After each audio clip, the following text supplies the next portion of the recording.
మీ గులాబీ మొక్కలు పువ్వులు పూయట్లేదనంటే ఇలా ఒక స్పూన్ బోన్ మీల్ ఇస్తే మంచిగా పువ్వులు పోస్తాయండి.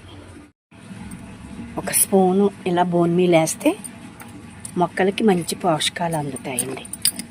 పువ్వు పిందు ఉండగానే వేసుకుంటే కాయ సైజు పెరుగుతుంది.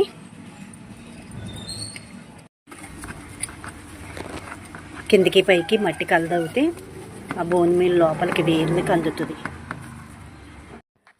ఇలా ఫెర్టిలైజర్ ఇచ్చిన తర్వాత కంపల్సరీ వాటర్ ఇవ్వాలండి. అలా అని చెప్పేసి ఎక్కువ వాటర్ ఇవ్వకూడదు, లైట్గా ఇచ్చుకోవాలి. తడిసేలాగా ఎక్కువ ఇచ్చుకుంటే కిందకి వెళ్ళిపోతాయండి పోషకాలు, మనం ఇచ్చిన పోషకాలు నిలబడవు. అందుకని కొద్ది కొద్దిగా నీళ్ళు వేసుకోవాలి. చూస్తున్నారు కదా, అలా కొద్ది కొద్దిగా ప్రతి కుండీలోని బోన్ మీల్ ఒక స్పూన్ ఇచ్చుకుని వాటర్ ఇచ్చుకోవాలండి. ఇదేనండి ఇవాల్టి వీడియో. మరొక మంచి వీడియోతో కలుద్దామండి. ఉంటానండి.